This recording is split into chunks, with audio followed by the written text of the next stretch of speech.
Haleluya, puji nama Tuhan. Shalom, saudaraku yang terkasih dalam nama Tuhan. Mari kita mau buka hati kita untuk menyembah Tuhan, masuk dalam hadirat Tuhan. Haleluya, Yesus.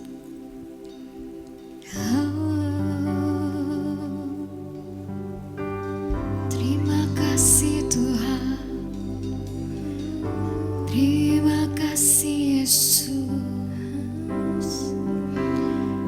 Oh Allah itu bagi kita tempat perlindungan dan pertahanan. Hanya dekat Allah saja kita tenang. Dalam perlindungannya selalu ada pertolongan dalam segala keadaan kita. Apapun yang terjadi, apapun yang kita alami, Tuhan selalu ada. Sebab Dia Yesus sukacita kita.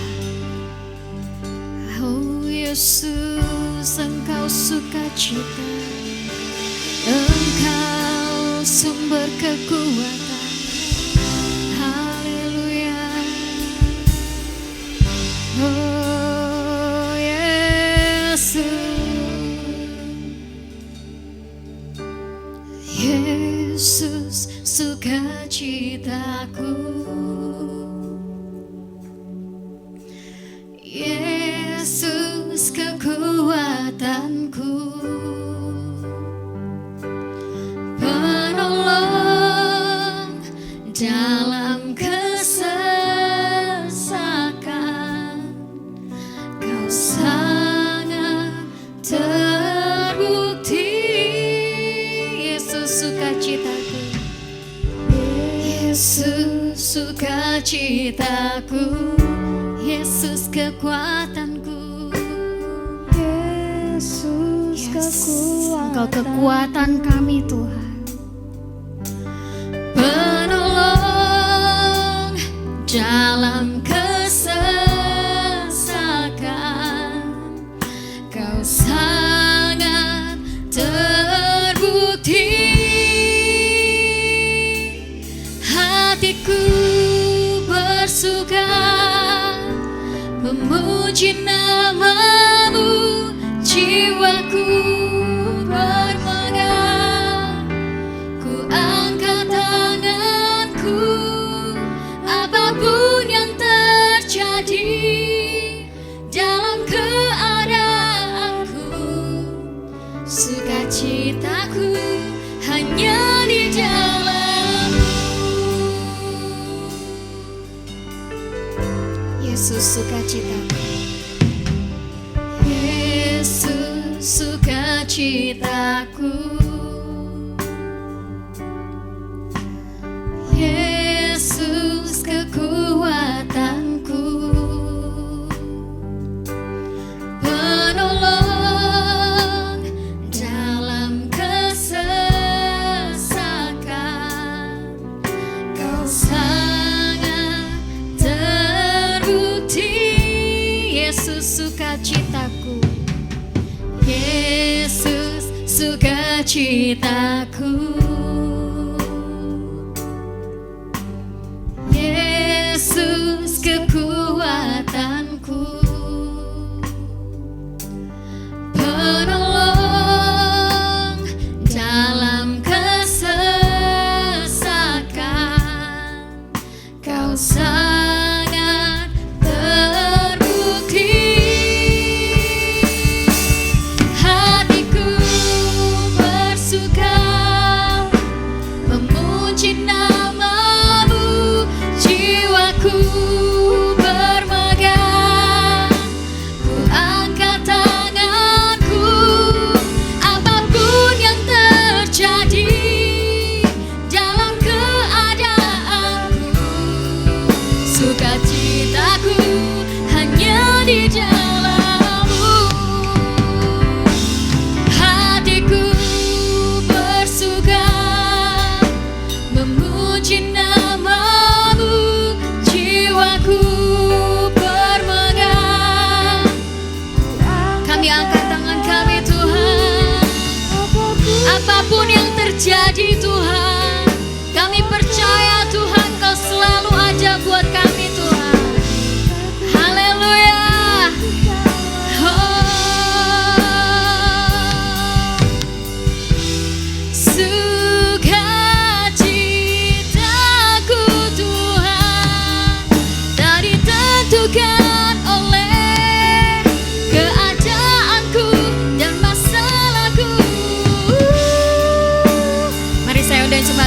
berdiri.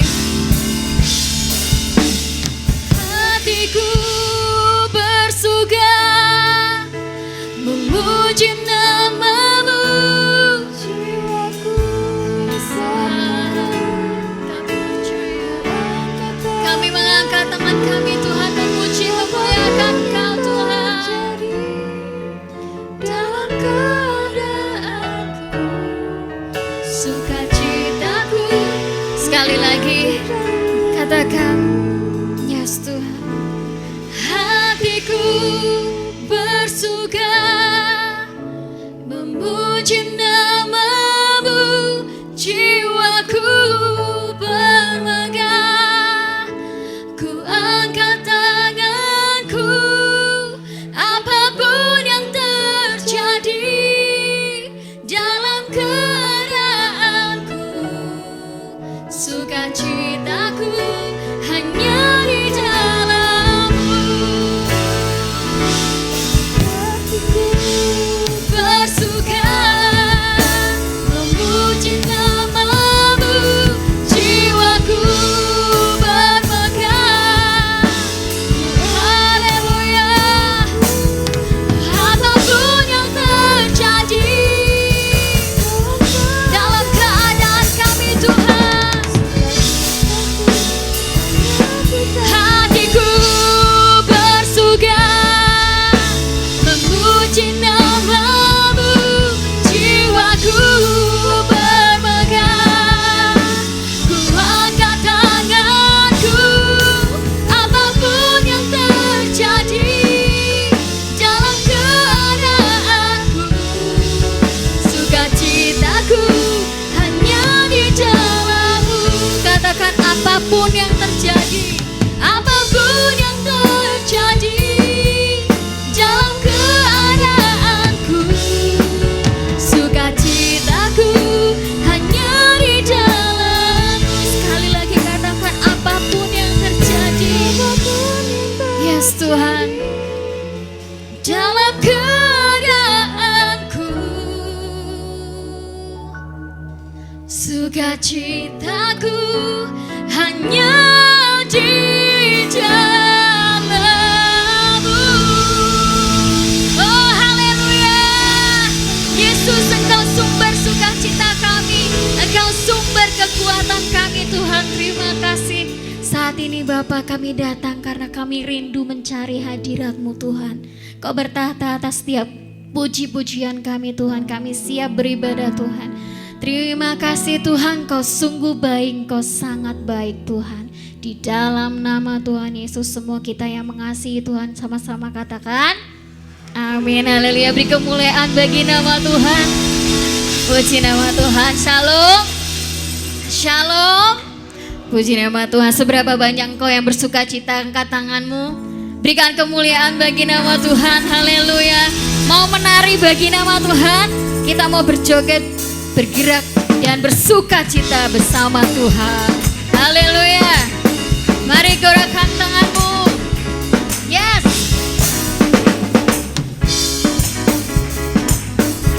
Allah mana yang besar seperti Allah kita?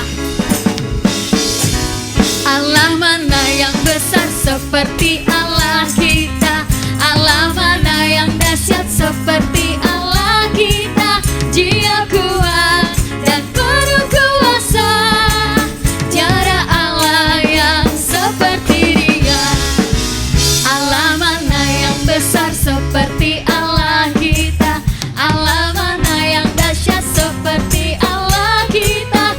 Dia kuat dan penuh kuasa, tiada Allah yang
bagi Allah kita yang besar dan dahsyat. Amin. Haleluya.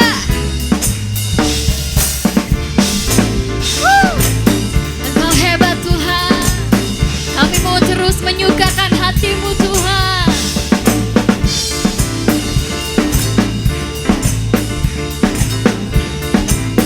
Dia puaskan jiwa yang dahaga dan gerakkan dengan sukacita.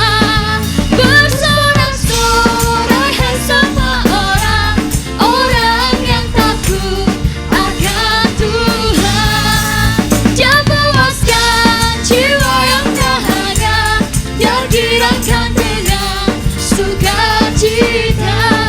Bersorak-sorai hai semua orang yang takut akan Tuhan. Semua sorakan Hosana, Hosana. Sekali lagi, Hosana. Hey. Oh haleluya. Masih mau menari buat Tuhan. Amin. Bila roh Allah ada, kita mau menari seperti Daud menari.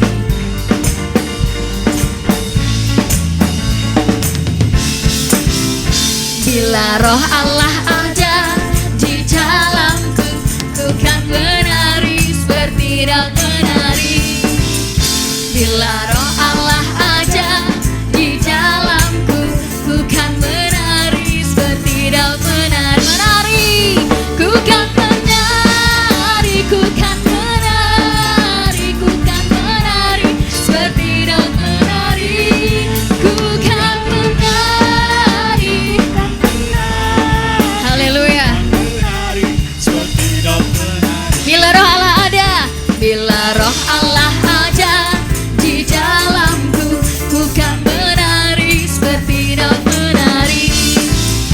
Bila roh Allah ada di dalamku, ku kan menari seperti Daud menari. Ku kan menari, ku kan menari, menari, menari seperti Daud menari. Ku kan menari, menari, cepat saja mau menari. Ku kan menari, ku kan menari. Ayo angkat tanganmu saudara, menari bagi nama Tuhan. Haleluya. Lebih keras lagi, haleluya. Seperti Daud, sekali lagi menari. Ku kan menari, menari, menari seperti Daud menari. Ku kan menari. Haleluya. Haleluya, lebih heboh lagi. Mari menari bagi nama Tuhan. Menari seperti Daud menari. Ku kan menari, ku kan menari. Ku kan menari, ku kan menari seperti Daud menari. Ku kan menari seperti Daud menari. Puji nama Tuhan, haleluya. Silakan duduk kembali saudaraku. Puji nama Tuhan, Tuhan kita segalanya. Haleluya. Kami mau beri yang terbaik bagi nama-Mu Tuhan. Engkau bukti karya cinta kami Tuhan. Segala keselamatan Tuhan, kemenangan hanya di dalam Engkau. Haleluya. Mari tepuk tangan bersama-sama.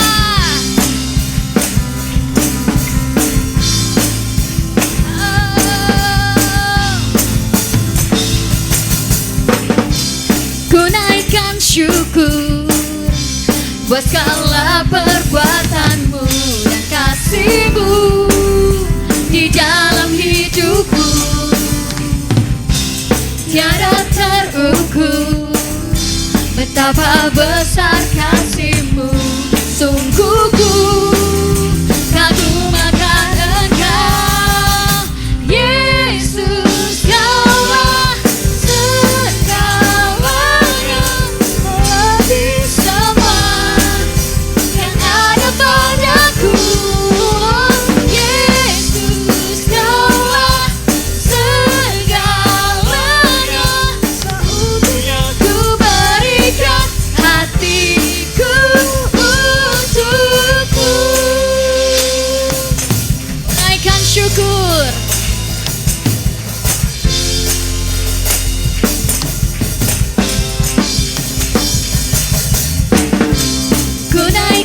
bersyukur buat segala perbuatanmu dan kasihmu di dalam hidupku. Tiada terukur betapa besar kasihmu, sungguh ku kagum akan Engkau, Yesus. Kaulah segalanya, melebihi semua yang ada padaku. Yesus, Kaulah segalanya, seutuhnya ku berikan hatiku untukmu. Oh, kami berikan hati kami seutuhnya bagi Engkau Tuhan. Haleluya.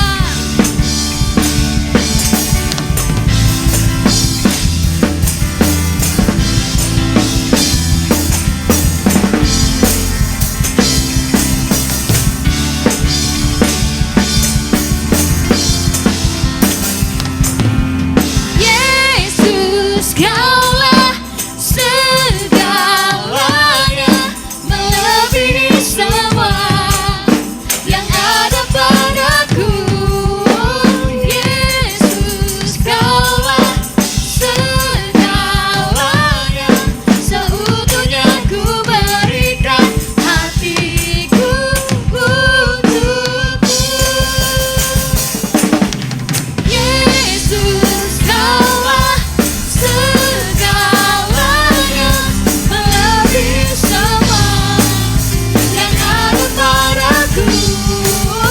Yesus, Kaulah segalanya, seutuhnya ku berikan hatiku untuk, seutuhnya ku berikan hatiku untuk, seutuhnya ku berikan hatiku untukmu.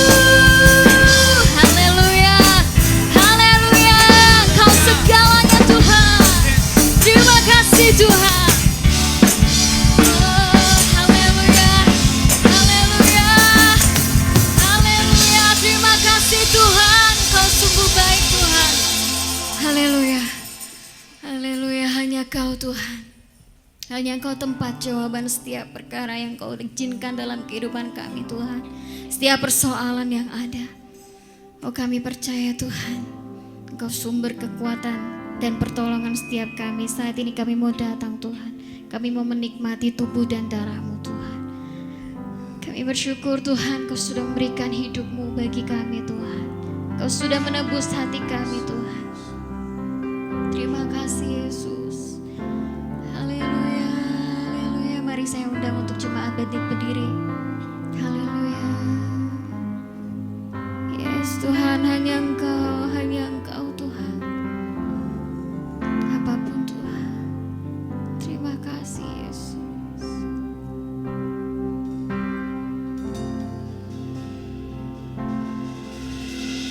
Telah buktikan cinta-Mu padaku, Kau membayarku dengan hidup-Mu.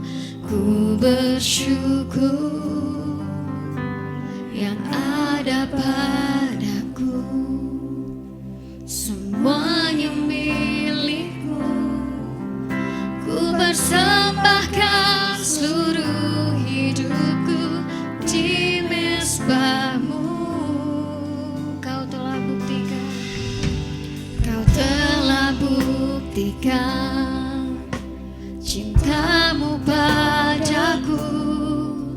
Kau membayarku dengan hidup-Mu. Ku bersyukur yang ada padaku, semuanya milik-Mu. Ku persembahkan seluruh hidupku di mezbah-Mu. Mari sama-sama angkat tanganmu, katakan, hanya Kau yang menjadi tempat jawaban.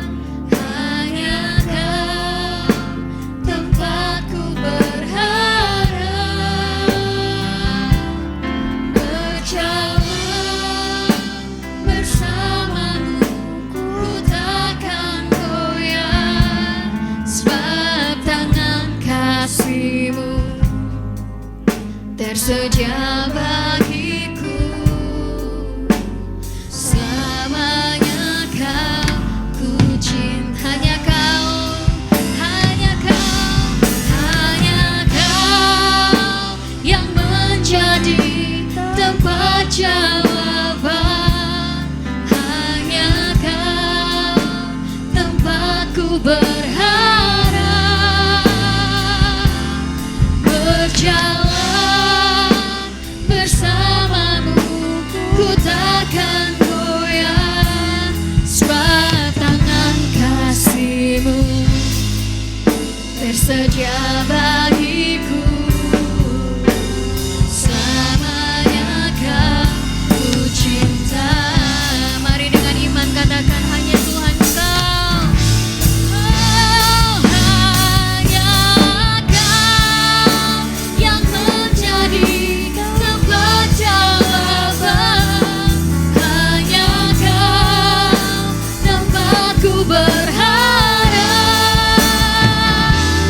Berjalan bersamamu, ku takkan goyah, sebab tangan kasih-Mu tersedia bagiku. Selamanya kau ku cinta. Hanya kau yang menjadi tempat jalan. Benar Tuhan. Yes, kami katakan dengan cinta kami. Haleluya, Kau melihat setiap hati kami Tuhan. Kami mau berjalan bersama-Mu. Kami tidak akan pernah goyah Tuhan, sebab tangan kasih-Mu tersedia bagiku. Selamanya Kau. Dengan lembut katakan, hanya Kau Tuhan. Hanya Kau yang mencari tempat jawaban. Hanya Kau tempatku berharap. Berjalan bersamamu, ku takkan goyah, sebab tangan kasih-Mu. Yes Tuhan, benar Tuhan, selamanya Kau ku cinta.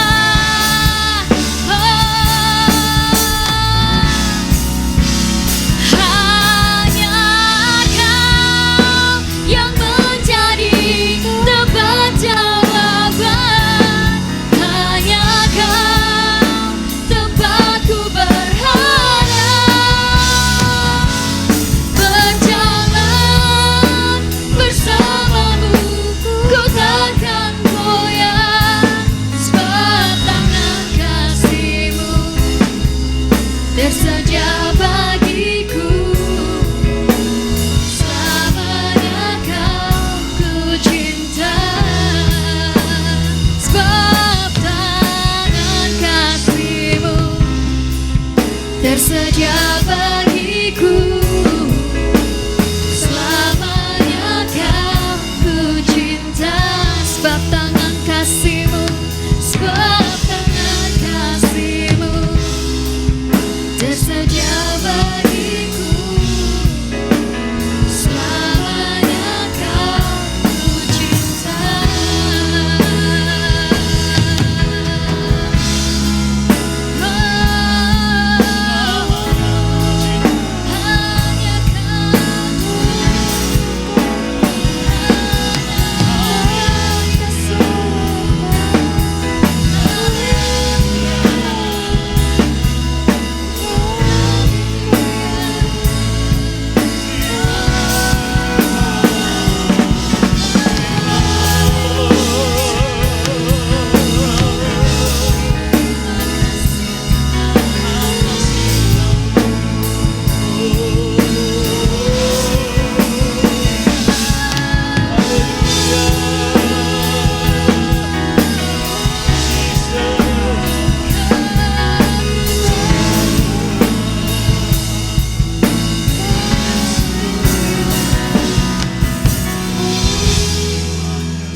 bersedia bagiku.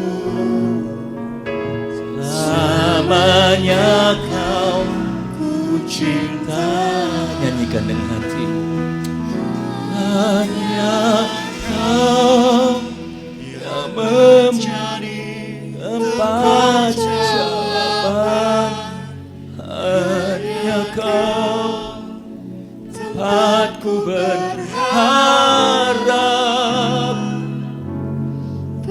Berjalan bersamamu, ku takkan goyah. Sebab tangan kasih-Mu bersedia bagiku. Selamanya Kau ku cinta. Selamanya Kau ku cinta.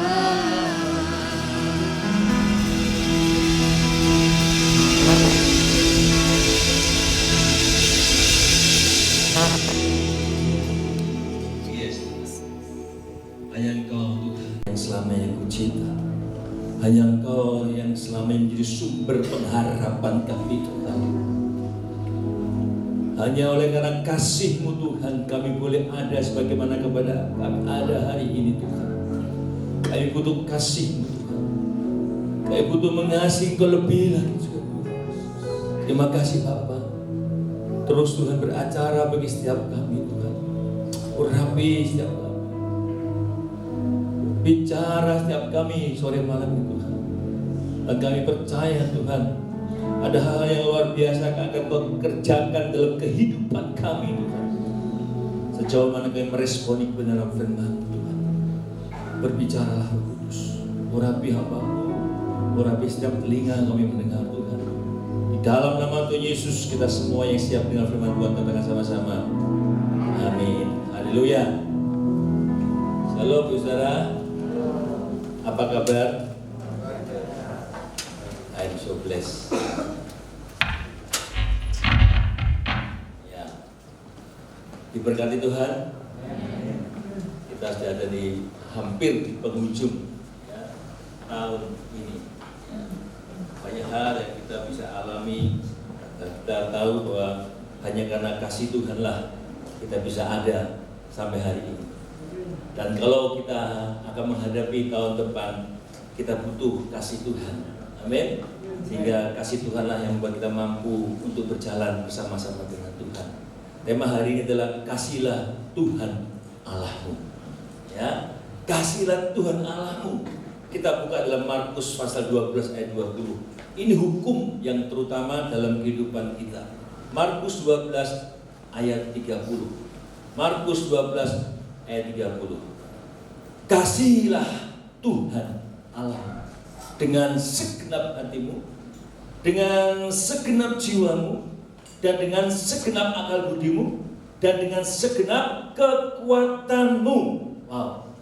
Jadi kita butuh mengasihi Tuhan bukan setengah-setengah, tapi segenap kekuatan kita, segenap hati, segenap jiwa, dan segenap akal budi kita. Mengapa kita butuh ini Tuhan? Karena di mana ketika kita mengasihi Tuhan, Tuhan akan lebih mengasihi kita dan kita semakin mengenal Dia. Arti mengasihi secara alkitabiah itu berhubungan erat dengan perbuatan. Kasih itu berhubungan erat dengan tindakan. Jadi kalau kita bilang aku mengasihi engkau cuma di mulut, ya itu bukan kasih. Kasih itu butuh tindakan.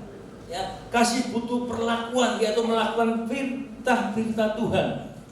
Yesus menjelaskan di dalam secara gamblang dalam Alkitab, Dia berkata, barang siapa mengasihi aku, ia adalah orang yang melakukan perintahku. Ya, barang siapa memegang perintahku akan melakukan semua ketetapan dan perintah-perintahku. Arti lebih dalam apa yang disebut dengan mengasihi Tuhan adalah bagaimana setiap kita ini berusaha sekuat tenaga, ya, sekuat jiwa kita untuk menyenangkan hati Tuhan. Itulah mengasihi. Ya. Kita berusaha dengan kemampuan kita melakukan apa yang berkenan kepada Tuhan.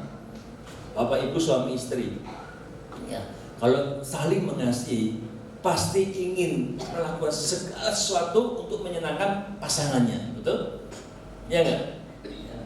Ingin menyenangkan pasangannya, ingin menyenangkan hati Tuhan, dan ingin dengan melakukan apa yang diperintahkan Tuhan. Kalau kita menjadi anak Tuhan yang taat melakukan firman Tuhan, suatu hari kelak Tuhan itu menyediakan tempat yang luar biasa bagi kita semua dan menyediakan segala-galanya, karena Dia sudah menyediakan apapun dalam kehidupan kita di surga mulia. Satu hari ketika kita pulang, malaikat Tuhan itu bersorak-sorai, ya, untuk menyambut kita. Amin. Ya, mengasihi Tuhan adalah berbicara bagaimana seberapa besar kita mengenal Dia,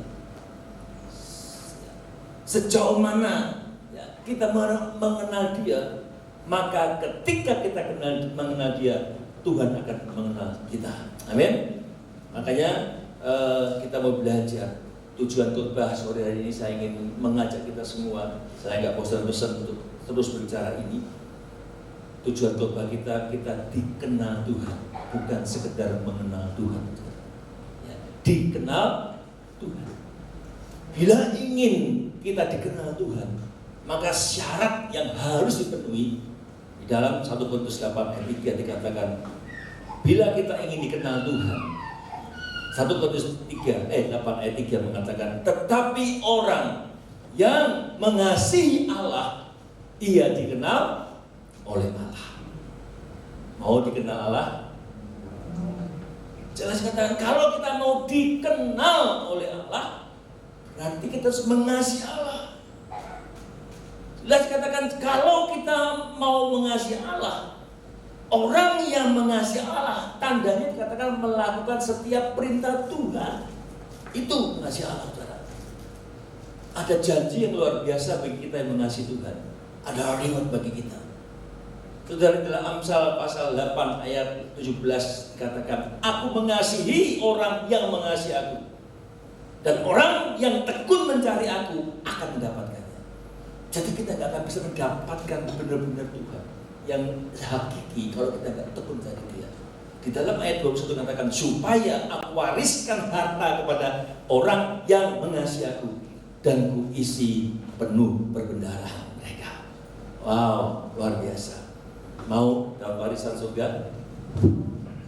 Lakukan, ya, mengasihi Tuhan dengan luar biasa. Nah, kita akan belajar hari ini dari kehidupan Rasul Paulus.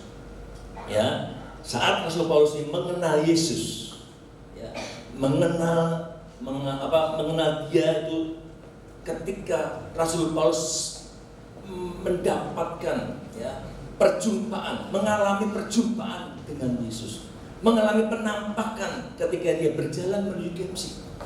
Ketika dia berjalan menuju Damsyik, Tuhan menampakkan diri. Rasul Paulus mengalami perjumpaan dengan Tuhan.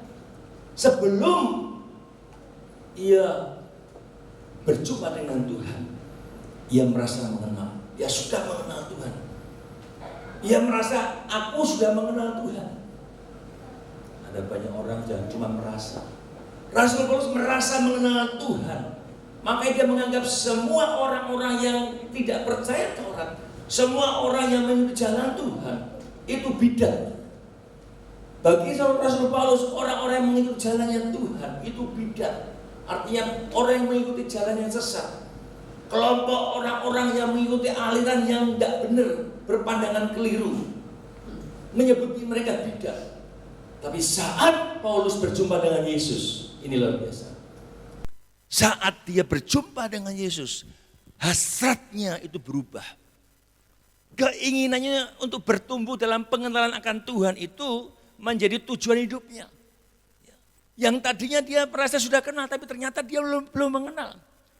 Makanya dalam Filipi pasal 3 ayat 10 dikatakan, Filipi 3 ayat 10, buka Alkitab masing-masing atau depan Anda ya, kita lihat. Filipi 3 ayat 10, yang ku kehendaki ialah mengenal Dia. Bapak Ibu Saudara, kita mungkin sudah ikut Tuhan bertahun-tahun.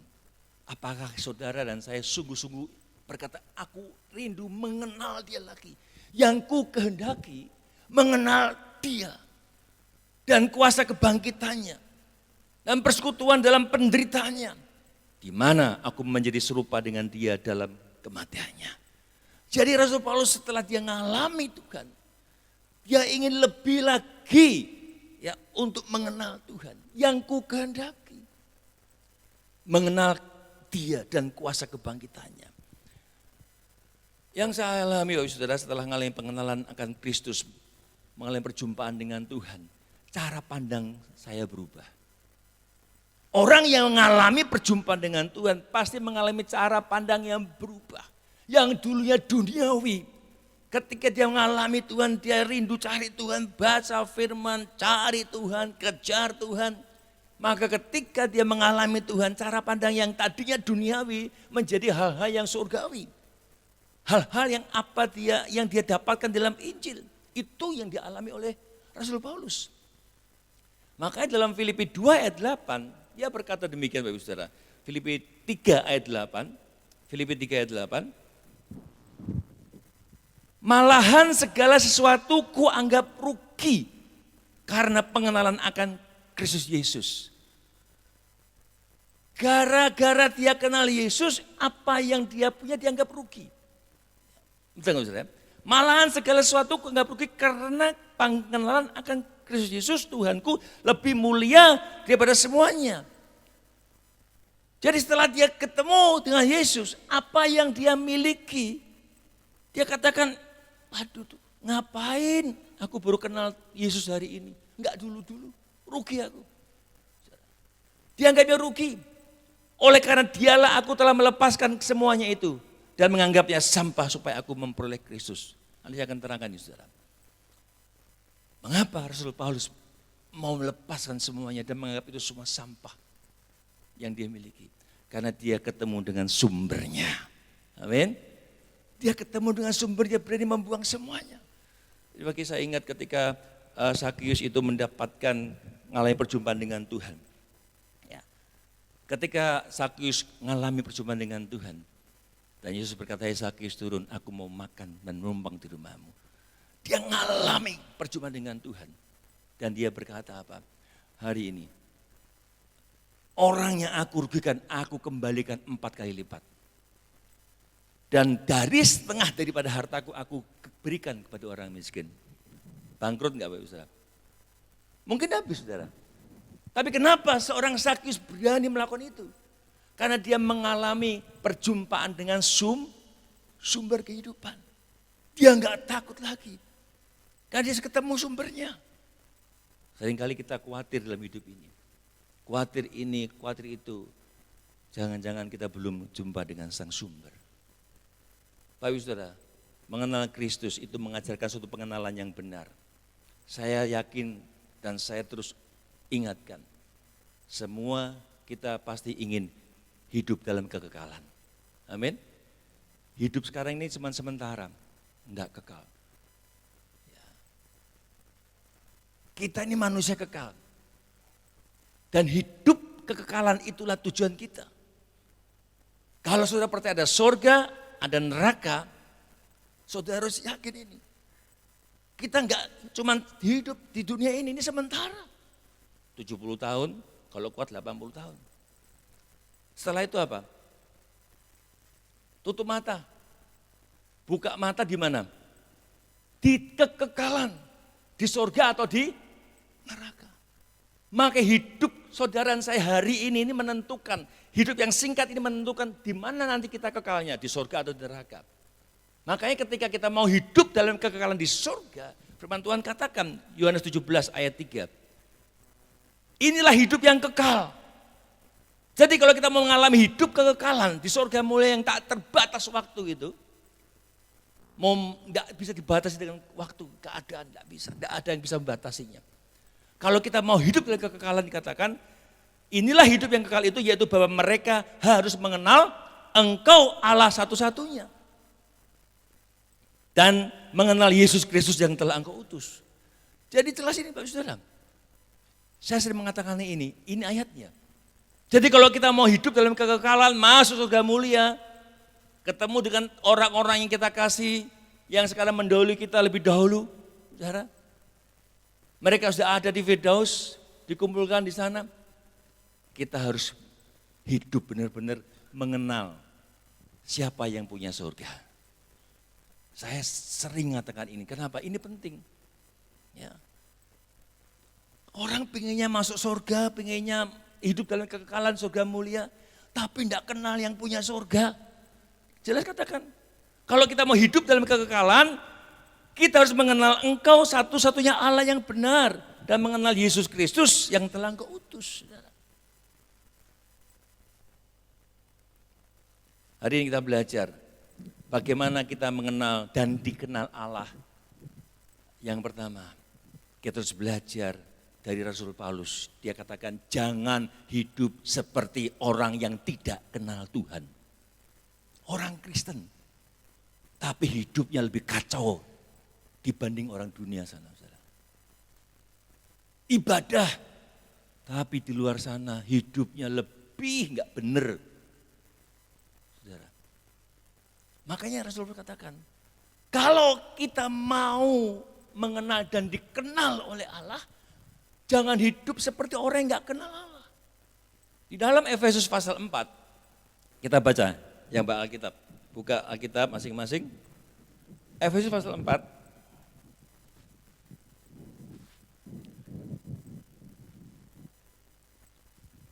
Ini beberapa AC mati di gereja, ada 3 atau 4 AC depan juga ya. Jadi maaf, panas Bu ya. Ya. Dikatakan dalam Efesus 4 ayat 17 sampai 20. Sebab itu kukatakan dan kutegaskan ini kepadamu di dalam Tuhan. Jangan hidup lagi sama seperti orang-orang yang tidak kenal Allah. Dengan hidup, dengan pikiran yang sia-sia. Dan pengertian yang gelap, jauh dari hidup persekutuan dengan Allah. Karena kebodohan yang ada di dalam mereka dan karena kedegilan hati mereka. Perasa mereka telah tumpul sehingga mereka menyerahkan diri kepada hawa nafsu dan mengerjakan dengan serakah segala macam kecemaran. Tapi kamu bukan demikian. Kamu telah belajar mengenal Kristus. Saudara, firman Tuhan katakan, kalau kita mau belajar mengenal dan dikenal oleh Tuhan, jangan hidup lagi sama seperti orang-orang yang tidak mengenal Allah dengan pikiran sia-sia. Seringkali kita membiarkan pikiran kita ini terbawa oleh pikiran yang tidak ada untungnya. Berpikiran sia-sia. Saya mau katakan saudara, perilaku saudara, tindakan saudara yang itu kalau kita enggak benar-benar kuasai, itu menjadi tindakan yang sia-sia. Tindakan kita menjadi sebuah tindakan sia-sia jika yang kita pikirkan bukan hal yang menyenangkan Tuhan. Tindakan kita akan menjadi sia-sia jika apa yang kita pikirkan itu bukan hal yang menyenangkan hati Tuhan, menyukakan hati Tuhan, memuliakan Tuhan. Nah, akan sia-sia. Saya mau katakan gini loh, pikiran kita ini adalah medan terakhir dari keputusan. Saudara takut dimulai apa? Waduh, mungkin nanti saya ngalamin masalah situ. Pikirannya mulai kacau sini. Gimana caranya supaya nggak takut? Khawatir. Ini medan pikiran sini. Mau apapun saudara, diputuskan di pikiran. Makanya dari hati muncul pikiran yang jahat. Makanya saya katakan pikiran ini medan peperangan terakhir kita. Kalau medan peperangan kita ini sampai tidak bisa kita kendalikan, bahkan medan peperangan ini, area ini dikuasai oleh musuh. Wow. Kalau kita biarkan ini sia-sia, maka pikiran kita dikuasai oleh musuh. Area ini harus kita kuasai. Jangan diserahkan kepada hal yang sia-sia. Kalau area pikiran kita serahkan ke hal-hal yang sia-sia, maka kita tidak bisa mengendalikan hidup kita. Jangan sampai pikiran kita dikuasai oleh hal-hal yang enggak benar. Sering saya katakan karena pikiran adalah pusat kendali hidupan kita. Pusat kendali. Jika pikiran kita terjaga, maka seluruh hidup kita pun akan terjaga. Kalau pikiran kita sia-sia, maka tindakan kita juga sia-sia. Roma 1 ayat 21 mengatakan, Roma 1 ayat 21. Sebab sekalipun mereka mengenal Allah, sekalipun ibadah, sekalipun katanya anak Tuhan, sekalipun mereka mengenal Allah, perhatikan, mereka tidak memuliakan Dia sebagai Allah atau mengucap syukur kepadanya, sebaliknya pikiran mereka menjadi sia-sia dan hati mereka yang bodoh menjadi gelap. Firman Tuhan katakan bahwa pikiran yang sia-sia itu adalah pikiran yang tidak memuliakan Allah. Jadi kalau kita membiarkan pikiran kita nih hal yang sia-sia, ya saudara, maka itu hal yang gak memuliakan Tuhan. Seringkali kita membiarkan nih pikiran yang sia-sia. Hal-hal yang gak penting, hal-hal yang membawa, seringkali kan apalagi pria, sukanya berimajinasi. Ya, hal yang sia-sia. Dikatakan, gak bisa mengucap syukur. Orang-orang yang demikian ini hanya memikirkan kesenangan mereka sendiri tanpa peduli apa yang Tuhan kehendaki. Seringkali kalau kita mengasihi orang yang kita kasihi, kita kan tidak bisa pokoknya gitu kan.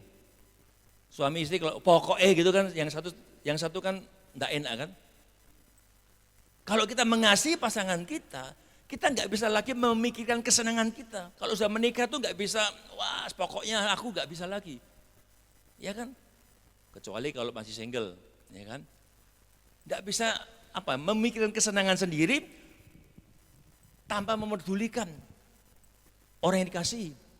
Seringkali kita anak Tuhan demikian. Kita nggak mempedulikan Tuhan sedih atau Tuhan itu nggak nyaman, Tuhan itu berkenan atau enggak, tapi kita tetap jalan yang nggak benar. Mereka itu seperti orang mengaku mengenal Tuhan. Katakan mengaku percaya Tuhan. Namun mereka berbuat seenaknya. Tanpa peduli seolah-olah tidak ada Tuhan. Ibadah. Melayani. Tapi tetap berbuat dosa. Percaya. Ngaku percaya Tuhan, mengenal Tuhan, namun berbuat seenaknya sendiri seolah-olah nggak ada Tuhan. Itu loh. Maka itu seperti orang yang nggak kenal Tuhan. Tapi di sini nggak ada ya. Halo? Di sini luar biasa semua. Amin? Ya. Jadi pikiran yang sia-sia adalah ketika kita memikirkan sesuatu hal yang tidak memuliakan Tuhan. Bahkan dalam pelayanan sekalipun. Apabila kita ini melayani Tuhan, pikiran kita hanya untuk mementingkan diri sendiri, untuk kesombongan, dan untuk dipuji. Saudara, itu maka pelayanannya menjadi sia-sia. Di mimbar ini bisa mendatangkan kesombongan. Saudara. Kalau melayani mencari pujian, maka pelayanan itu bukan menyenangkan Tuhan, memuliakan Tuhan, tapi menjadi sia-sia. Maka ayat 18 dikatakan apa? Sehingga pengertiannya jadi gelap.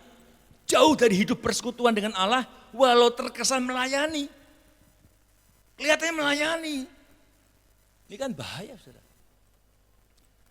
Sebab orang-orang yang sepertinya beribadah, tapi hidup tidak punya persekutuan dengan Tuhan. Sepertinya melayani tapi tidak punya chemistry, nggak punya hubungan dengan Tuhan, orang yang demikian ini nggak bisa, sulit dipulihkan. Kenapa? Dari luar nggak kelihatan masalah, kelihatannya baik semua, ya kan? Orang-orang yang kelihatannya wah luar biasa, wajahnya wajah malaikat, tapi di luar jadi wajah iblis.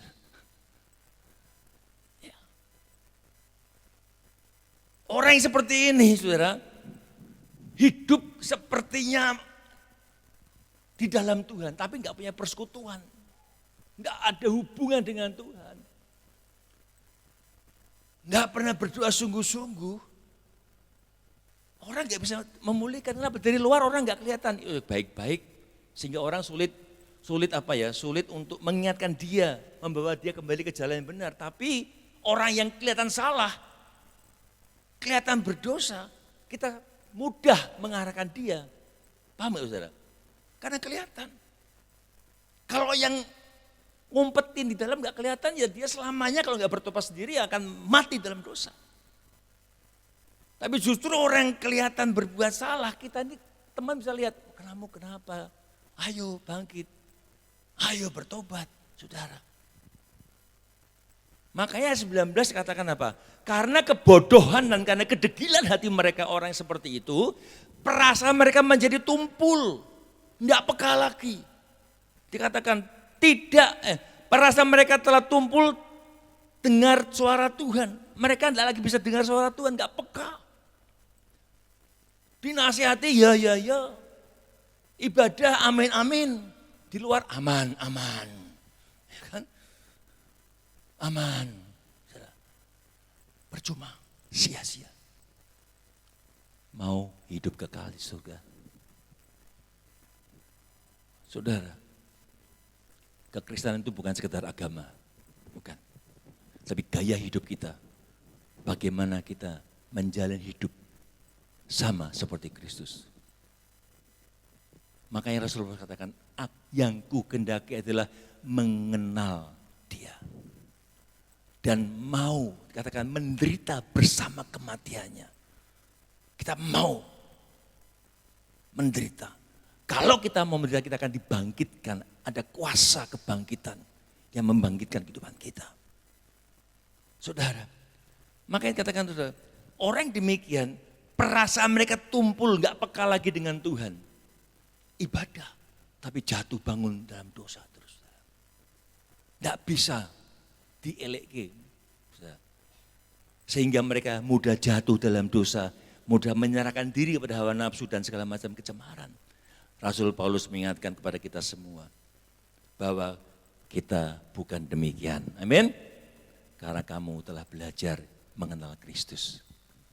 Amin. Wow, yang pertama tadi, ingat, kalau kita mau mengenal dan dikenal Kristus, jangan hidup seperti orang gak kenal Tuhan. Yang selanjutnya, untuk dikenal oleh Tuhan, kita belajar melakukan apa yang disukai Tuhan. Kalau nyanyikan suka-sukamu Tuhan, suka-sukamu Tuhan, benar. Suka-sukamu Tuhan, suka-sukamu, benar. Nyanyi gampang, ngelakuin ini, wah buat saudara. Ya kan saudara? Disakiti orang saja, ngampuni ya, tapi ketemu orangnya masih jengkel. Padahal Tuhan ngomong apa? Ampuni. Suka-sukanya Tuhan itu ngampuni. Saudara, mari kita lakukan, belajar melakukan apa yang disukai Tuhan. Di dalam Yeremia 9 ayat 23. Yeremia 9 ayat 23. Kita buka Alkitab masing-masing. Yeremia 9 ayat 23. Yeremia 9 ayat 23 sampai 24. Ini ayat penting. Yeremia 9 ayat 23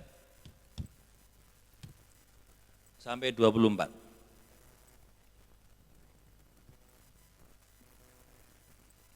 Beginilah firman Tuhan, janganlah orang bijaksana bermegah karena kebijaksanaannya, janganlah orang kuat bermegah karena kekuatannya, janganlah orang kaya bermegah karena kekayaannya.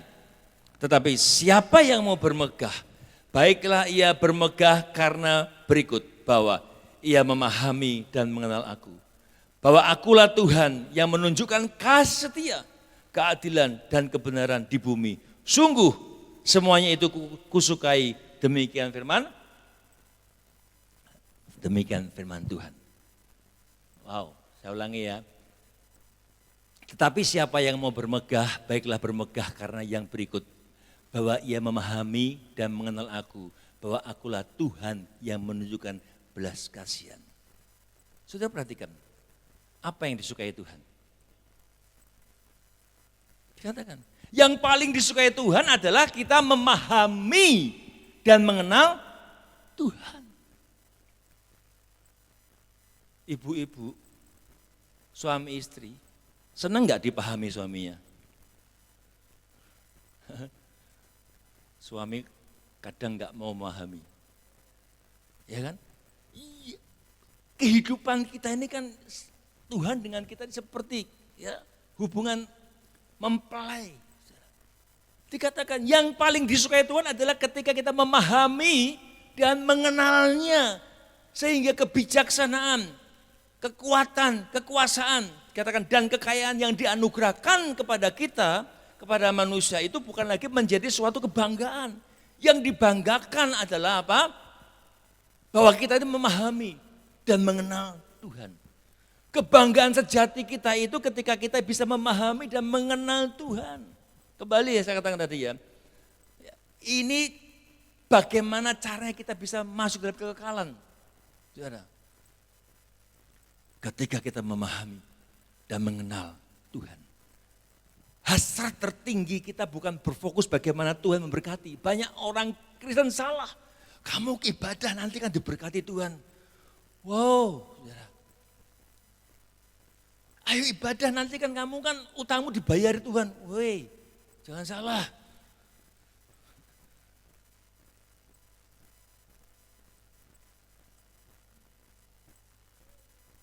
Saudara, hasrat yang paling kita tertinggi bukan berfokus bagaimana Tuhan memberkati kita. Bagaimana Tuhan memberikan kepada kita suatu kekuasaan, kekayaan. Tapi saya katakan bagaimana kita bisa mengasihi Tuhan. Saudara, kalau kita bisa mengasihi Tuhan dan dikasih Tuhan, kita sudah ketemu sumbernya. Apa yang saudara butuhkan ketika ketemu dengan sumbernya? Gampang kita dapat, saudara. Tapi ketika kita punya persepsi yang salah, ya, jadi orang Kristen diberkati, nanti ketika 10 tahun tidak diberkati, mutung. Mana kata yang diberkati Tuhan? Saya katakan saudara, berkat itu paralel dengan hidup benar. Gak usah khawatir saudara. Ya, makanya saya katakan, miliki hasrat yang tertinggi bukan hanya berkat, tapi mengenal Dia. Banyak anak Tuhan, celakanya hasrat tertingginya bukan memahami Tuhan, tapi datang ibadah hanya mau cari berkat. Datang ibadah mau cari sopo sing tak utangnya. Enggak ya, di sini enggak ada utang. Tidak ada utang-utangan di sini. Amin. Ya kan? Kita sudah punya pengalaman yang buruk. Ya, enggak boleh utang. Kalau mau berkati kasih saja. Amin. Karena sudah utang tuh, waduh, kalau nggak bisa bayar ketemu aja susah ya, ya kan? Makanya nggak usah, ya. Makanya saudara, jadi orang Kristen bukan itu yang cari, tapi bagaimana kita bisa benar-benar mengenal Tuhan itu lebih baik. Saudara, ada banyak orang Kristen maunya berkat tapi nggak mau prosesnya, saudara. Iya kan, saudara? Prosesnya nggak mau. Bukan berkatnya sih, tapi kita harus kenal Tuhan, kenal sumbernya. Ada banyak orang aneh saudara, maunya berkat tapi tidak mau prosesnya. Dikasih kebutuhan, tahu siapa yang ngasih, labelnya dicoret. Ya, saudara. Aneh saudara. Kita ini harus benar-benar, kalau mau diberkati, ya ketemu sumbernya. Makanya ayat Matius 6 ayat 33 ini dalil. Dalil. Kalau kamu memberi, ya, kamu akan menerima. Kalau kamu cari Tuhan, sudah dikatakan di dalam Matius 6 ayat 33. Tetapi carilah lebih dahulu kerajaan Allah dan ini cari itu sumbernya ini. Kalau kita ketemu sumbernya, kerajaannya dan hidup dalam kebenarannya, maka semuanya akan ditambahkan. Amin, saudara. Jadi ketika kita ketemu sumbernya, kita berjumpa dengan kerajaan Allah dan hidup dalam kebenarannya, maka semua itu ditambahkan. Gak perlu cari kaya. Orang Kristen boleh kaya enggak? Boleh. Ingin kaya? Enggak boleh. Jangan ingin kaya, tapi kaya boleh, amin. Kalau ketika ingin, kita akan melakukan berbagai cara dengan manipulasi dan sebagainya. Tapi ketika kita ketemu Tuhan, cari kebenarannya, kejar ya kerajaan Allah.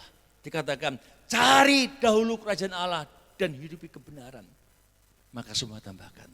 Ini artinya apa? Kita jumpa dengan sumbernya seperti Sakyus tadi, ketemu sumbernya, ketemu mata airnya. Ketika kami dulu keluarga saya menangani catering, karyawan ada 100 orang, itu butuh air. Ya, untuk mandi orang aja butuh air. Belum masak untuk catering ribuan orang. Ya. Bulan-bulan pertama, ketika saya ingat bayar PDAM. Petugas saya, loh Pak di rumah ada kolam renang toh. Loh kenapa Pak? Kok banyak banget bayarnya? Banyak sekali. Ketika itu saya panggil orang cari buah sumur bor. Ketika buka buah sumur bor, ketemu sumber mata air, langsung berbual-bual saudara. Ini saudara, ketika kita ketemu sumber mata air, maka kita enggak perlu khawatir. Amin. Artinya apa? Carilah kerajaan Allah dan hidupi kebenaran. Orang yang hidup dalam kebenaran, firman Tuhan katakan, di atas kepala orang benar itu ada berkat. Jadi kemanapun saudara pergi, kerja apapun saudara lakukan, tanganmu itu membawa berkat. Amin. Di mana engkau bekerja, di situ ada berkat. Karena berkat mengikuti hidup orang yang benar. Amin saudara. Jadi orang Kristen bukan nanti aku jadi orang Kristen supaya diberkati. Bukan itu saudara. Bukan. Tapi hidup benar, engkau akan diberkati Tuhan. Amin. Kalau hanya mau cari berkat, ya tapi tidak mau benar, nah, ini sama dengan orang yang hidupnya berdosa terus, karakter enggak mau berubah, hidup berdosa terus, tapi yakin mati masuk surga. Ada nggak orang demikian saudara? Aduh, ada saudara. Makanya jangan sampai ayat Matius 7 ayat 22 dan 23. Suatu hari kalau kita enggak dikenal Tuhan, dia berkata, aku tidak pernah mengenal engkau. Wow, ini ayat yang harus saudara tanamkan di dalam pikiran saudara. Matius 7:22. Yuk baca sama-sama supaya nancep ya. Matius 7 ayat 22 sampai 23. Matius 7 ayat 22 sampai 23. Matius 7, 22, 23. Sudah ketemu ya? Yuk baca ya. Pada hari terakhir banyak orang akan berseru, Tuhan, Tuhan, bukankah kami bernubuat demi namamu, mengusir setan demi namamu, mengadakan banyak mujizat demi namamu. Pada waktu itulah aku berterus terang pada mereka dan berkata, aku tidak kenal kamu, enyah daripadaku, kamu sekalian membuat kejahatan. Wow, capek enggak saudara? Makanya kalau kita simak ayat ini ternyata pelayanan sebesar apapun, termasuk KKR besar, mujizat terjadi, ngusir setan-setannya lari, bukan standar orang itu kenal Tuhan. Ya saudara, paham ya? Saya bukan sedang ngomong orang-orang itu tidak kenal, bukan. Ayat ini saya mengatakan saudara, bukan menjadi standar bahwa orang demikian itu dikenal Tuhan. Kenapa? Dikatakan, aku sudah ngusir setan, mengadakan mujizat, tapi Tuhan enggak kenal. Karena setiap karunia yang Tuhan berikan bagi seseorang, dia dapat karunia kesembuhan, Tuhan tidak pernah bisa ambil, tidak akan ngambil lagi. Dia tetap punya karunia itu. Tidak diambil. Kenapa? Karena kebutuhan kesembuhan misalnya seseorang itu, yang Tuhan lihat bukan subjeknya, tapi objeknya. Ketika orang itu memang benar-benar punya iman dengan Tuhan, ada kebutuhan, Tuhan gak lihat siapa itu. Tuhan bisa pakai siapa saja, bisa. Maka ketika dia itu mungkin melakukan dosa, tapi dia orang itu berdosa kok bisa berdoa kok orang itu sembuh. Itu bukan menjadi standar. Suatu hari Tuhan berkata, aku tidak kenal dia. Karena Tuhan bisa pakai siapa saja. Saudara dan saya bisa pakai. Asal benar. Amin saudara. Tuhan lihat hati yang rindu. Malam ini Tuhan melihat hati-hati yang rindu. Tuhan tahu setiap hati kita, datang dengan kerinduan atau dengan apa, Tuhan tahu. Dan dia hadir pada hati yang rindu. Tuhan bisa pakai banyak cara menolong kita. Ada seorang anak yatim piatu. Ditinggal bapaknya, hidupnya hanya dengan iman. Percaya sungguh dengan Tuhan. Di tetangganya seorang badut. Badut ini ateis, saudara. Dia enggak percaya Tuhan. Tapi anak ini selalu berkata Tuhan itu yang memelihara. Dapat berkat dari Tuhan, semua Tuhan. Dia kata, badut ini jengkel. Suatu hari dia beli makanan, taruh di depan pintu. Aku mau tahu, dia bilang itu dari Tuhan atau siapa. Pagi-pagi dia buka, anak ini langsung bersyukur, terima kasih Tuhan. Engkau memberkati pagi dengan makanan. Terima kasih Tuhan, terima kasih. Badutnya tuing keluar. Salah, bukan dari Tuhan, itu dari aku. Tapi anak ini tetap berdoa, terima kasih Tuhan, terima kasih. Aku tahu engkau punya banyak cara, walaupun engkau bisa memberkati lewat setan pun bisa Tuhan. Badutnya, wah aku dikatain setan. Aneh punya iman saudara, Tuhan bisa lakukan bagaimana dan banyak cara menolong kita. Amin saudara. Makanya saya mau katakan saudara, yuk karunia itu tidak diambil seorang. Tuhan bisa menolong. Makanya saya katakan ayat ini ya orang-orang yang melakukan bukan dari keinginan Tuhan tapi karena kesombongannya. Saudara, karena kesombongan ini bisa membawa orang jatuh dalam dosa. Banyak hamba Tuhan hari-hari kita melihat, bukan hamba kecil, hamba Tuhan besar saudara. Jatuh karena kesombongan. Mari kita belajar, fokus bukan pada berkat, tapi fokus pada pengenalan akan Tuhan. Amin. Selanjutnya yang ketiga, bagaimana kita belajar mengenal dan dikenal. Rasul Paulus mengatakan bahwa untuk dia mengenal dan dikenal Allah, dia mengatakan segala kelimpahan, segala kejayaan, segala kehormatan duniawi dia anggap sampah. Ini saudara, dianggap sampah. Dalam Kisah Rasul pasal 9 ayat 1 sampai 2 dikatakan di situ, sementara itu berkobar-kobar hati Saulus untuk mengancam dan membunuh murid-murid Tuhan. Ia menghadap imam besar, minta surat kuasa untuk dibawa kepada majelis Yahudi ke Damsyik. Ketika dia mau ke Damsyik, ya, dia berkata, minta surat jalan. Supaya nanti ketika aku ketemu orang yang berjalan mengikuti jalan Tuhan, katakan, aku akan tangkap dia dan bawa mereka ke Yerusalem. Saudara, itu yang dialami seorang Saulus sebelum mendapatkan perjumpaan dengan Tuhan. Sebelum mengalami penampakan dengan Tuhan ketika dia berjalan ke Damsyik. Saulus itu yang berdiri ketika Stefanus dirajam batu. Dia mengizinkan mati. Sebelum dia ketemu Tuhan, dia seorang yang mengancam, membunuh murid-murid Tuhan. Dia minta surat jalan ketika dia berangkat ke Damsyik, nanti kok ketemu orang-orang yang berjalan dalam jalan Tuhan, tak tangkap, tak masuk penjara. Saudara, kenapa? Kembali saya katakan, karena Saulus merasa mengenal Allah. Dan menganggap orang-orang itu, orang-orang yang tidak percaya Taurat itu bidat.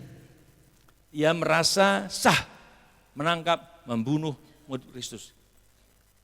Hari ini kita lihat kan, ini roh agamawi. Orang yang gak sama, halal darahnya. Wah, ya kan? Petrus demikian. Dia bunuh. Namun saat Tuhan menampakkan diri kepada Saulus, maka keinginan hatinya itu berubah. Hasratnya itu berubah. Bukan lagi hukum agamawi. Bukan. Tapi Rasul Paulus mengalami hal yang luar biasa, saudara. Kita ini semua pernah mengalami cinta mula-mula, benar? Pernah nggak saudara? Mengalami cinta mula-mula. Tapi Rasul Paulus ketika mengalami itu dia terus melakukan baginya dia malah terus melakukan dengan mencari lebih lagi. Sedangkan kita mungkin, saya juga demikian dulu, cinta mula-mula ketemu Tuhan, kendor lagi. Makanya dikatakan saudara, dia berubah. Hasratnya bukan lagi untuk menjadi orang yang hukum agamawi.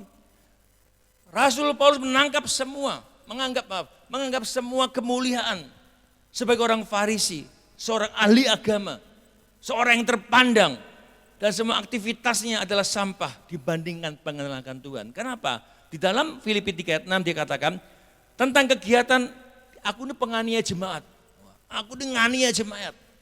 Filipi 3 ayat 6. Tentang kebenaran, aku mentaati hukum Taurat, aku tidak bercacat.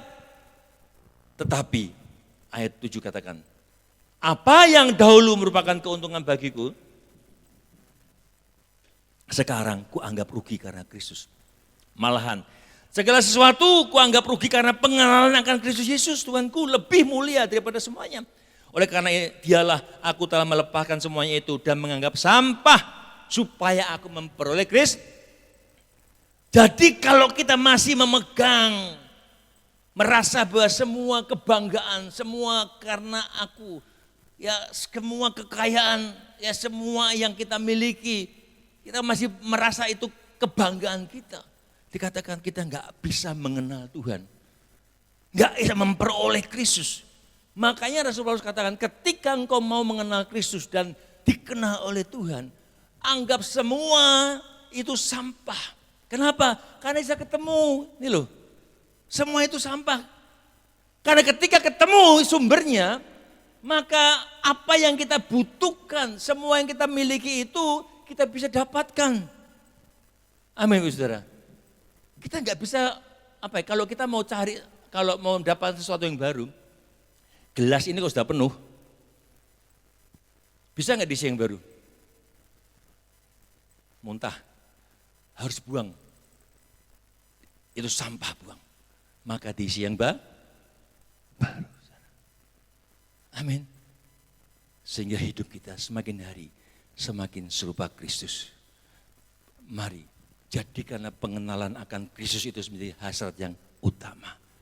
Hidup saudara bisa berubah. Ya.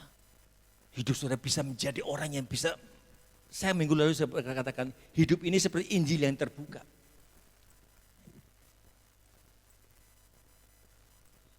Here I am, send me.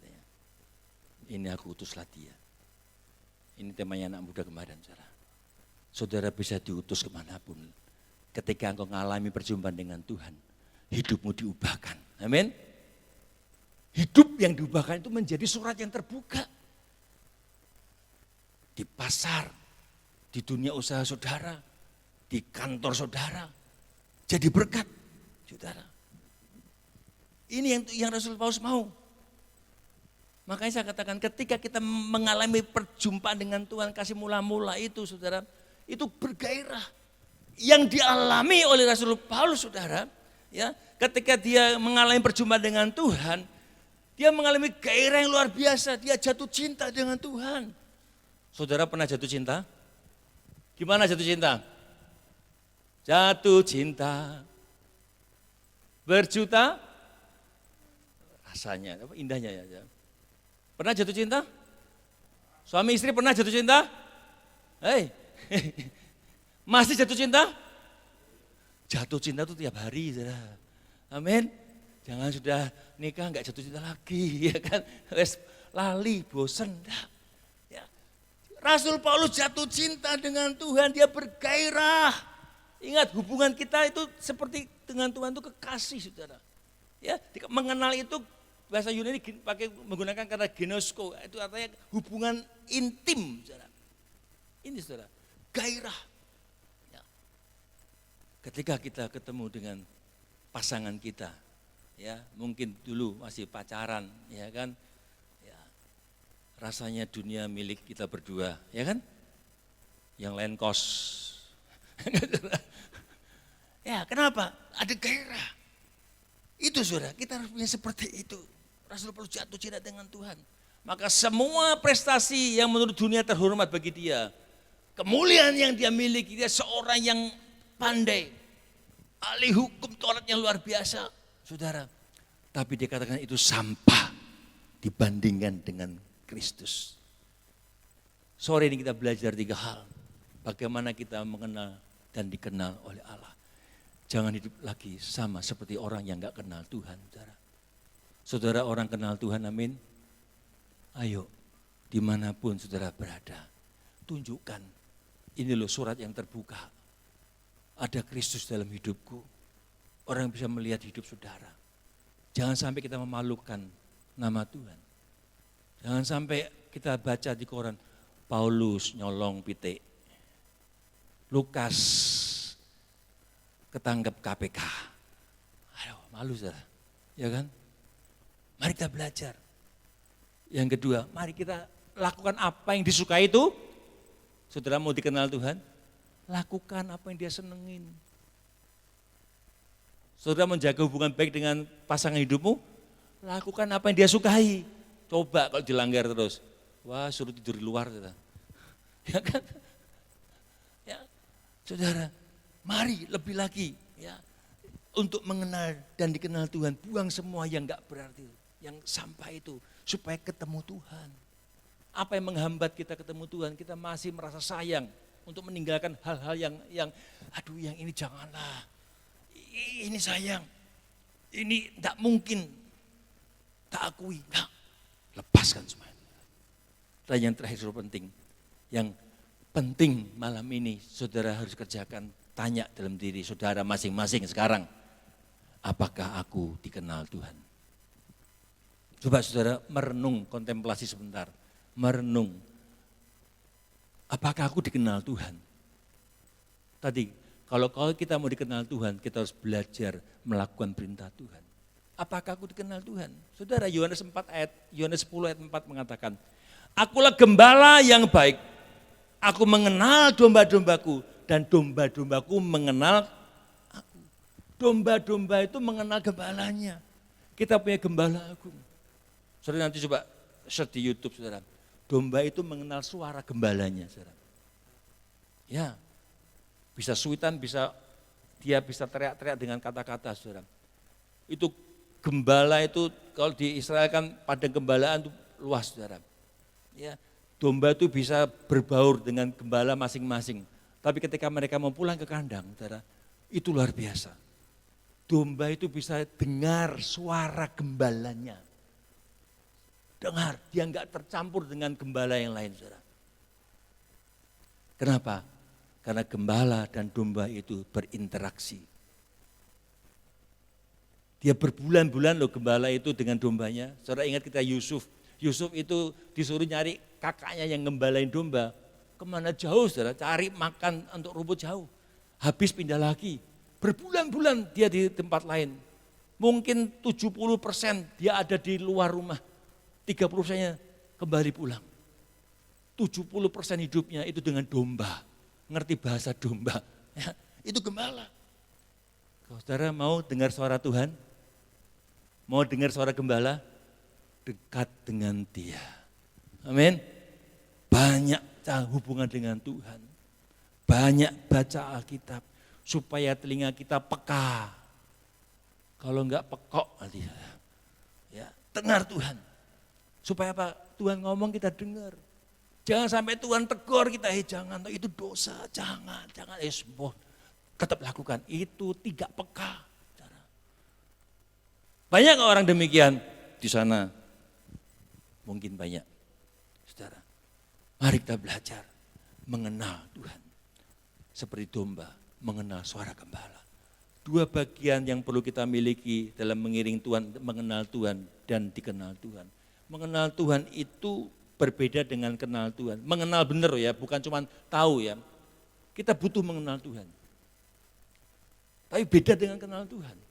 Mengenal Tuhan, Daniel mengatakan orang yang mengenal Tuhan diberi kekuatan dan diberi kemampuan bertindak.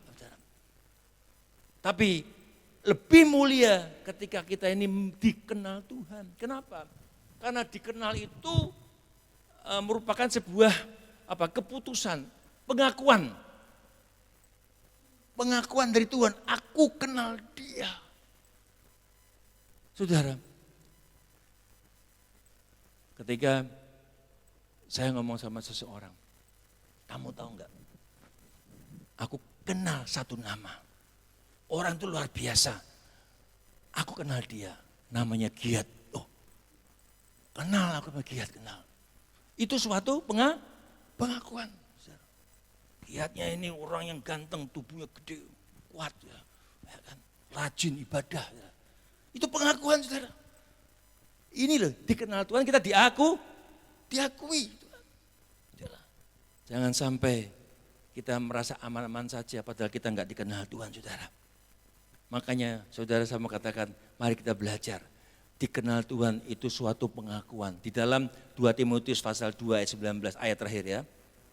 Saudara, dikenal Tuhan itu memiliki pengertian sebuah pengakuan dan pengharapan. 2 Timotius 2 ayat 19.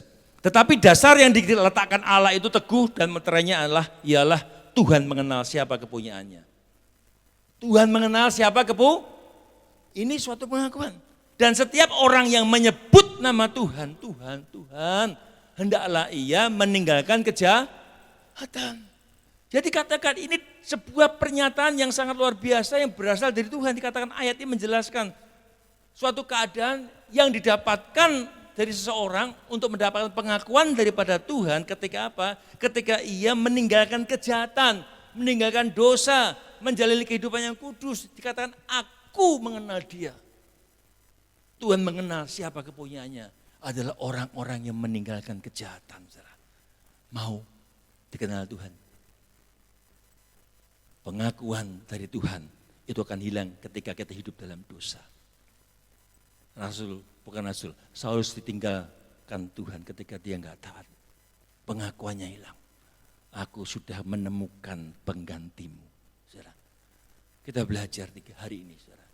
Mari, saya ingatkan kita semua, ya, jangan sampai kita kehilangan pengakuan dari Tuhan.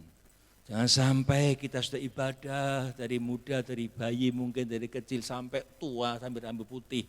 Nanti Tuhan berkata, aku tidak kenal kamu, saudara. Mari malam hari ini kita sungguh-sungguh mau berkata pada Tuhan, Tuhan, aku mau mengenal Engkau lebih lagi. Aku mau dikenal Engkau Tuhan. Supaya ibadah kita bukan ibadah yang sia-sia. Amin. Mari kita berdiri. Mari kita nyanyikan satu lagu dari Mengenalmu. Saya undang pelayan perjamuan kudus tampil ke depan.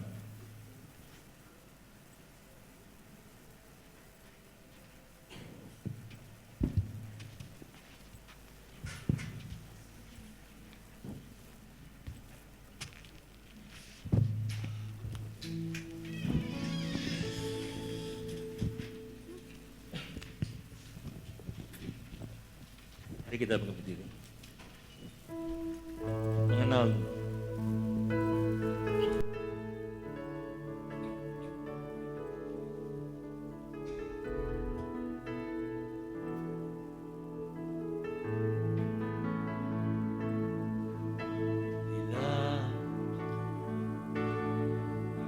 Bila ku buka mataku dan lihat wajahmu,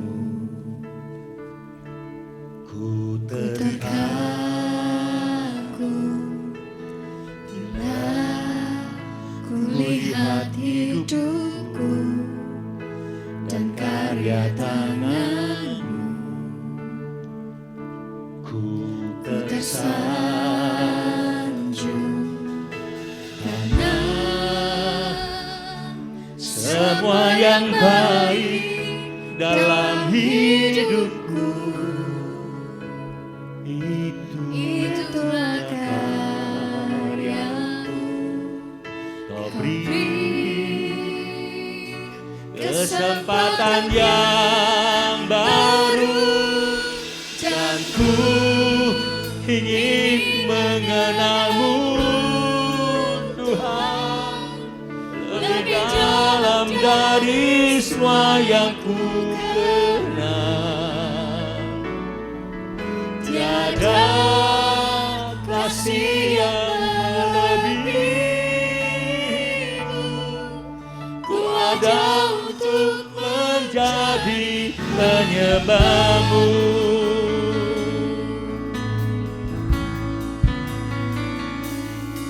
Bila ku buka mataku dan lihat wajahmu, amin, ku terkagum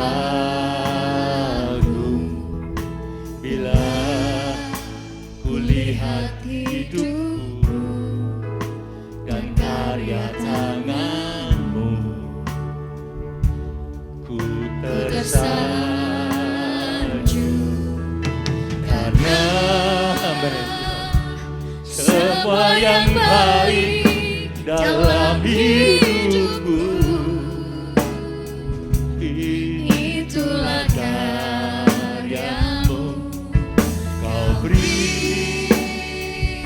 kesempatan yang baru, dan ku ingin mengenalmu Tuhan lebih dalam dari semua yang ku kenal. Amin. Tiada kasih yang melebihimu, ku ada untuk menjadi penyembahmu. Tiada ingin mengenalmu Tuhan lebih dalam dari semua yang ku kenal. Tiada kasih yang melebihimu, ku ada untuk menjadi penyembahmu. Ku ada untuk menjadi penyembahmu. Ku ada untuk menjadi penyembahmu.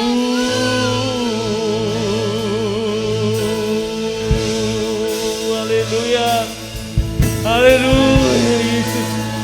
Oh, haleluya.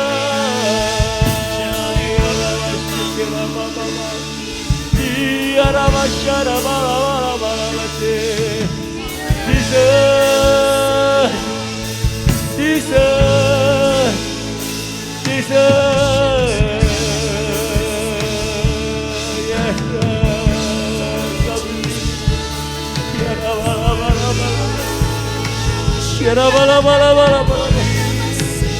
Jesus, Jesus, haleluya. Oh,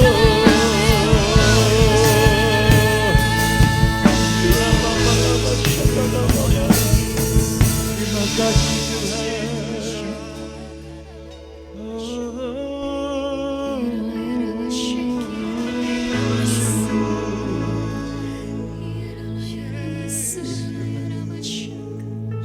Temukan dalam diri kami Tuhan hati yang rindu Tuhan.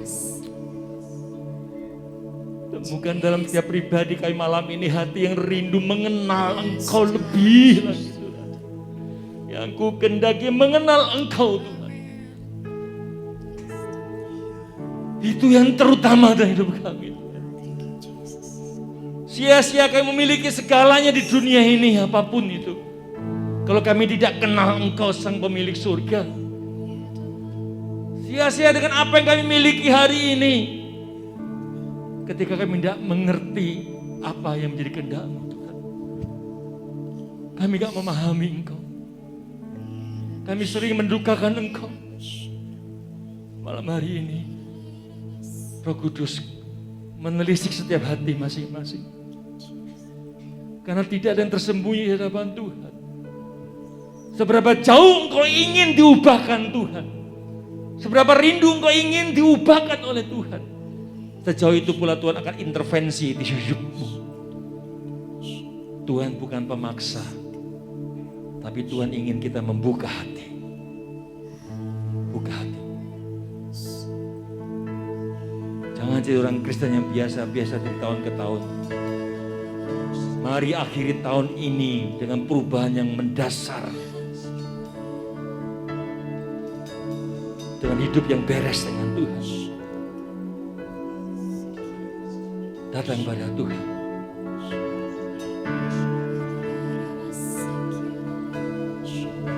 Kita akan sehidangan dengan tubuh dan darah Kristus yang mati bagi kita semua, menebus saudara-saudara dan saya.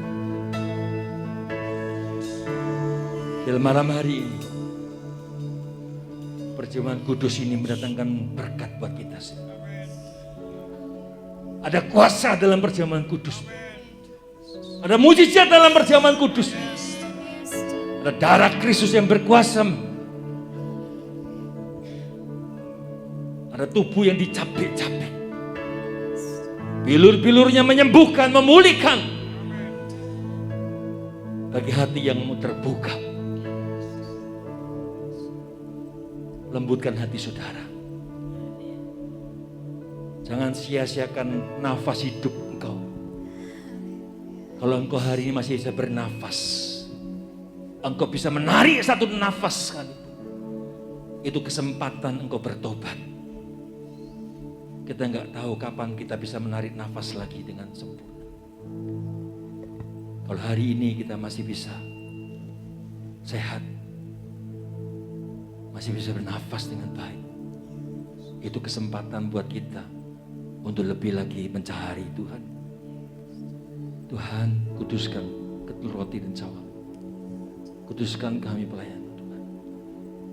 Biar setiap kami malam ini Tuhan, yang datang dengan sakit penyakit disembuhkan di dalam nama Yesus. Engkau yang berbeban berat, Tuhan berikan jalan keluar atas hidup. Engkau letih lesu, Tuhan berikan kekuatan di dalam nama Tuhan Yesus. Haleluya. Amin. Silakan duduk.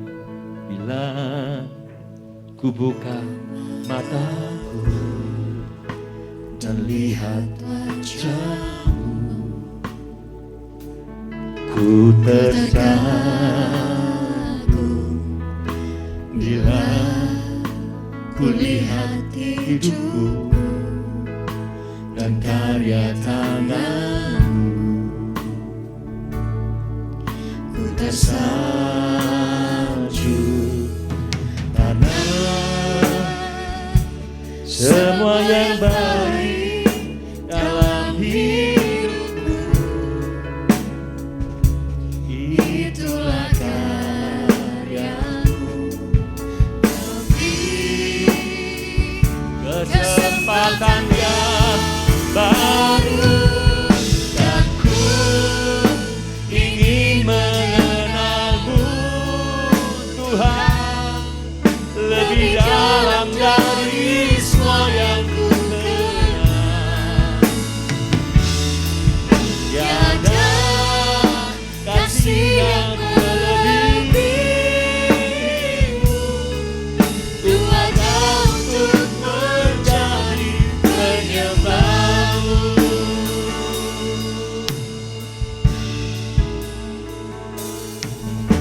Bila ku buka mataku dan lihat wajahmu, ku terkagum.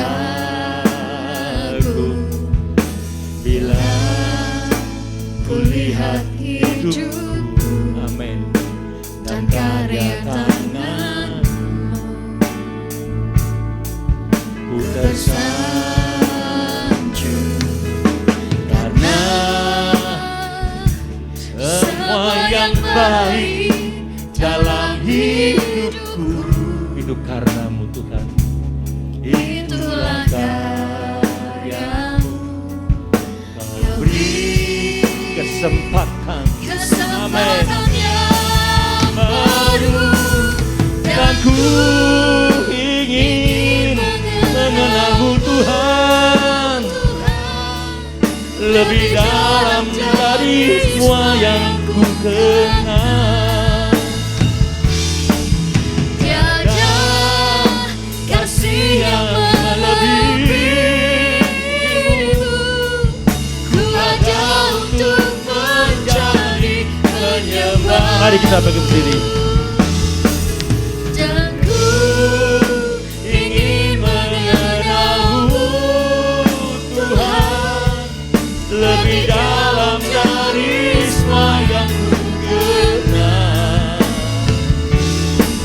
Tiada kasih yang melebihimu, ku ada untuk menjadi penyembahmu.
Biarlah malam hari ini sungguh Kau temukan di setiap kami Tuhan, hati yang rindu mengenal Engkau lebih daripada yang kita pikirkan.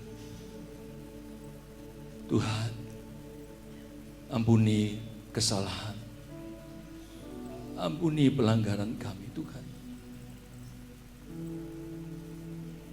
Kuduskan setiap kami Bapa.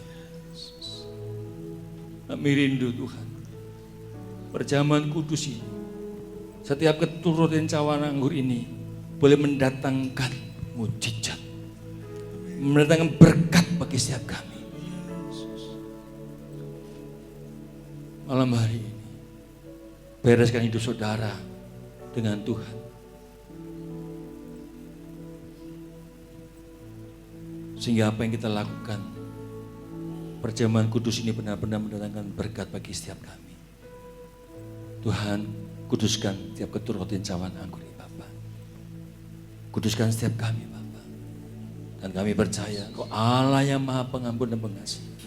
Engkau mengampuni kami, layakkan kami Tuhan. Terima kasih Bapa. Mari kita angkat roti tiga kepala kita dan dengarkan firman Tuhan. Sebab apa yang telah kuteruskan kepadamu, telah kuterima dari Tuhan.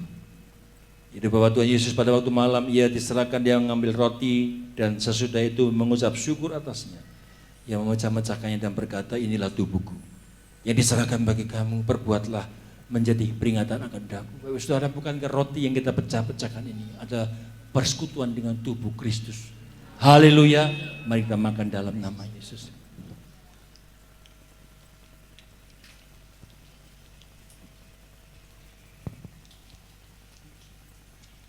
Haleluya. Terima kasih Tuhan. Terima kasih Bapak. Mari kita angkat cawan tinggi sebelah kita. Demikian juga dia mengambil cawan sudah makan lalu berkata, cawan ini adalah perjanjian baru yang dimeteraikan oleh darahku. Perbuatlah setiap kali kau minumnya, ini menjadi peringatan akan daku. Bapak Saudara, bukankah cawan anggur yang di atasnya kita ucapkan syukur ini adalah persekutuan dengan darah Kristus? Haleluya. Mari kita minum di dalam nama Yesus.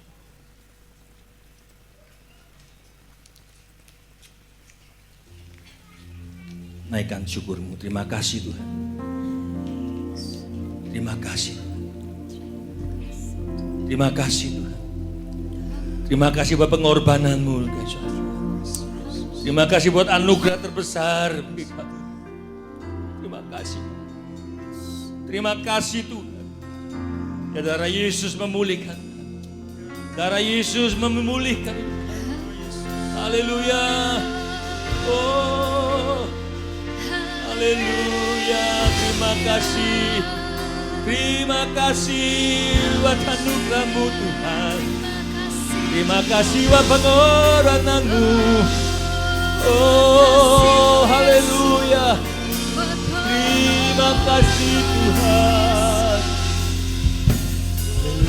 Darah Yesus. Oh. Darahnya Yesus suci. Angkat tanganmu depan Tuhan. Darahnya Yesus sucikanku. Darahnya Yesus sucikanku. Jadikan semua baru. Semua baru, amin. Semua baru, amin. Semua baru. Darahnya Yesus sucikan. Jadikan semua baru, amin. Semua baru. Yes, haleluya. Semua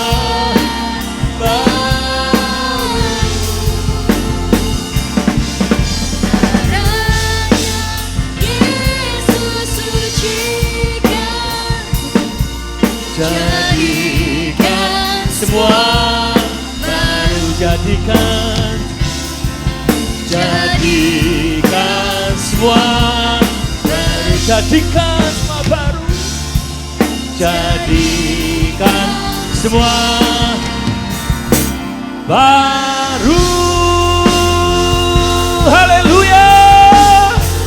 Yes, semua baru, semua diperbarui, semua dipulihkan, semua dipulihkan, diperbarui, dipulihkan, disembuhkan. Terima kasih Tuhan. Terjadi dalam setiap kami Tuhan. Terjadi dalam nama Yesus. Aku yang sakit sembuh. Aku yang sakit sembuh. Aku yang sakit sembuh. Sembuh. Engkau yang butuh dipulihkan malam ini, engkau dipulihkan. Hatimu yang berat, engkau yang datang dengan keberatan hati, engkau dapat kelegaan. Dalam nama Yesus. Dalam nama Yesus. Kau jamah setiap kami. Sehingga kami pulang dengan tidak sia-sia Tuhan. Kami jaga hidup kami tidak akan melakukan hal sia-sia. Pikiran kami bukan pikiran sia-sia. Pikiran yang memuliakan Tuhan. Pikiran yang menyenangkan hati Tuhan. Menyukakan hati Tuhan. Dan kami akan menyukakan hati-Mu Tuhan. Terima kasih. Sehingga kami satu hari nanti Engkau berkata, sabaslah hambaku yang setia. Masuklah. Haleluya. Terima kasih Tuhan. Segala puji, hormat, syukur, kemuliaan hanya bagi Engkau Raja di atas segala raja. Dalam nama Tuhan Yesus, kita yang diberkati Tuhan sama-sama katakan amin. Light of the world, you step down into darkness. Open my eyes, let me see beauty that made his heart adore you. Hope of a life spent with you. And here I am to worship, here I am to bow down, here I am to say that you're my